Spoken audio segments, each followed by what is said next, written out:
Once again, welcome back to KC's Classes. KC's Classesന്റെ മറ്റൊരു എപ്പിസോഡിലേക്ക് എല്ലാവർക്കും സ്വാഗതം. This is Kiran CS. Calicut university M.Com first semester എക്സാംസിൽ next നടക്കാൻ പോകുന്നത് ഏറ്റവും ഇമ്പോർട്ടൻ്റ് ആയിട്ടുള്ള പ്രോബ്ലം പേപ്പറാണ് ക്വാണ്ടിറ്റേറ്റീവ് ടെക്നിക്സ്. സോ ഈ ഒരു പേപ്പറിൽ ഉറപ്പായും പ്രതീക്ഷിക്കുന്ന പാർട്ട് സിയിലുള്ള SI ചോദ്യങ്ങളാണ് ഇന്നത്തെ വീഡിയോയിൽ ഇൻക്ലൂഡ് ചെയ്തിട്ടുള്ളത്.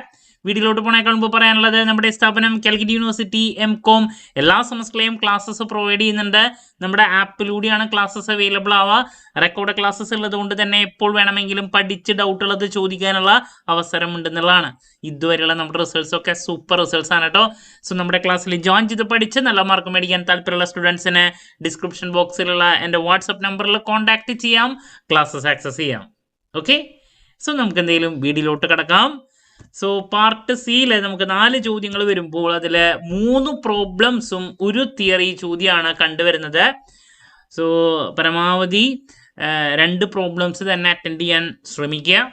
അപ്പോൾ അതിൽ നിങ്ങൾക്ക് ഏറ്റവും പിടിവള്ളി എന്ന് പറയുന്നത് എല്ലാ ക്വസ്റ്റ്യൻ പേപ്പറിലും സ്റ്റാറ്റിക് ഏരിയയിൽ നിന്ന് ഒരു ചോദ്യം ഇടുന്നുണ്ട്.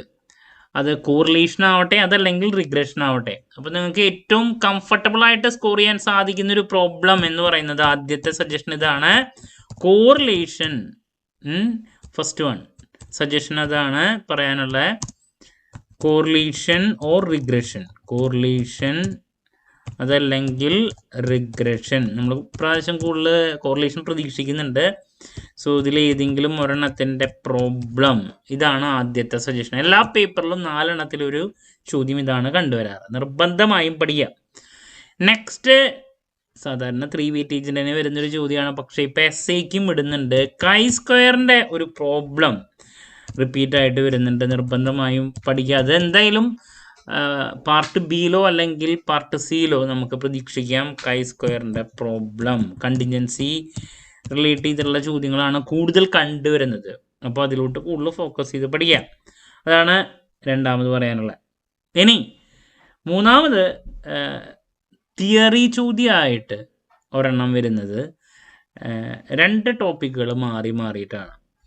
അപ്പോൾ അതിൽ ആദ്യത്തെ പറയാനുള്ളതാണ് ഈ SPSSO അതല്ലെങ്കിൽ എക്സൽ. ഇതിൽ ഏതെങ്കിലും ഒരെണ്ണത്തിൻ്റെ ടൂൾസ് ഫോർ അനാലിസിസ് അതിൻ്റെ പ്രത്യേകതകൾ എഴുതാൻ വേണ്ടിയിട്ടുള്ളൊരു ചോദ്യം. അതാണ് തിയറിയിൽ നമ്മൾ പ്രതീക്ഷിക്കുന്ന ഒരെണ്ണം. ഡിഫറൻറ്റ്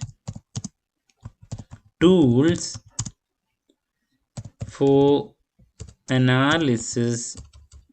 ഫോർ അനാലിസിസ് അവൈലബിൾ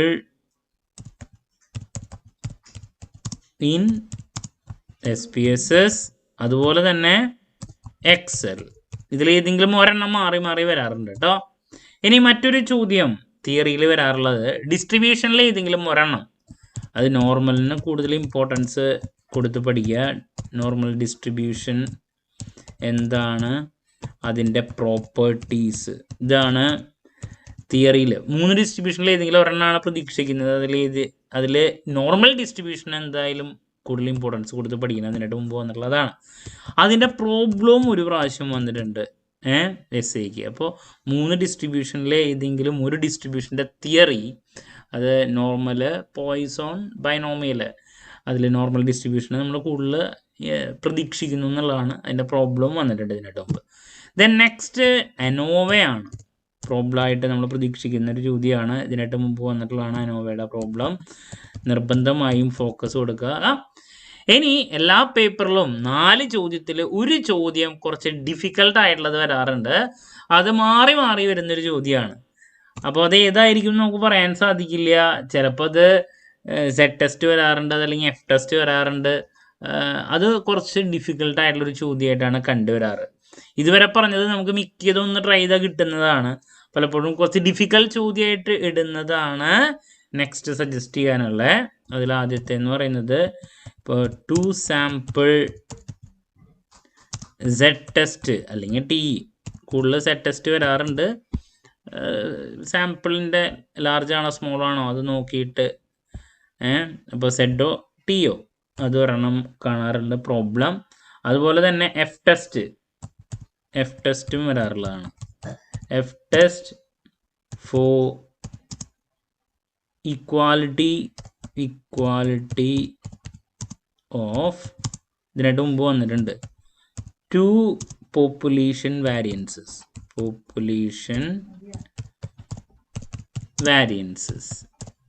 നിർബന്ധമായും പഠിക്കുക. അപ്പോൾ ഇതൊക്കെയാണ് നമ്മൾ എസ്സേക്ക് പ്രതീക്ഷിക്കുന്നത്. 4 ഞാൻ പറഞ്ഞു 3 പ്രോബ്ലംസ് എന്തായാലും പ്രതീക്ഷിക്കാം. അതിൽ കോറിലേഷൻ റിഗ്രഷൻ ഒരു പ്രോബ്ലം, പിന്നെ ഈ പറഞ്ഞ ലാസ്റ്റത്തെ ഡിഫിക്കൽട്ടായിട്ടുള്ളൊരു പ്രോബ്ലം, പിന്നെ തിയറിയിലാണെങ്കിൽ കൂടുതൽ കണ്ടുവരുന്നത് ഈ പറയുന്ന അനാലിസിസ് SPSS എക്സലോ അല്ലെങ്കിൽ നോർമൽ ഡിസ്ട്രിബ്യൂഷൻ്റെയോ, പിന്നെ അനോവ കൈ-സ്ക്വയർ അതിലേതെങ്കിലും ഒരെണ്ണം മാറി മാറി വരുന്നുണ്ട്. ഓക്കെ, അപ്പോൾ ഇതൊക്കെയാണ് നമ്മൾ എസ്സേക്ക് എക്സ്പെക്ട് ചെയ്യുന്ന ടോപ്പിക്സ്. ക്ലാരിറ്റി കിട്ടിയെന്ന് പ്രതീക്ഷിക്കുന്നു. 4 2 നല്ല രീതിയിൽ സ്കോർ ചെയ്താൽ തന്നെ നിങ്ങളുടെ മാർക്ക് ഹൈയിലോട്ട് എത്താൻ സാധിക്കും. ഒരുപാട് പേര് സപ്ലിയാണ് എഴുതുന്നത്. അപ്പോൾ അതുകൊണ്ട് തന്നെ നമ്മുടെ സ്റ്റാറ്റി ഏരിയ നന്നായിട്ട് പഠിക്കുക, തിയറി നന്നായിട്ട് പഠിക്കുക, പിന്നെ ബാക്കിയുള്ള ഏരിയയിലോട്ട് പോകുക. ഇതാണ് എനിക്ക് സജസ്റ്റ് ചെയ്യാനുള്ള കാര്യങ്ങൾ. സോ നെക്സ്റ്റ് പാർട്ട് ബിയിലുള്ള 3 വെയിറ്റേജിൻ്റെ ഡിസ്കഷനും പാർട്ട് എയിലുള്ള 2 വെയിറ്റേജിൻ്റെ ഡിസ്കഷനുമായിട്ട് എത്രയും പെട്ടെന്ന് തന്നെ നിങ്ങളുടെ മുമ്പിൽ എത്താമെന്നുള്ള പ്രതീക്ഷയോടെ നിർത്തുന്നു. This is Kiran CS signing off. Have a nice day. Thank U.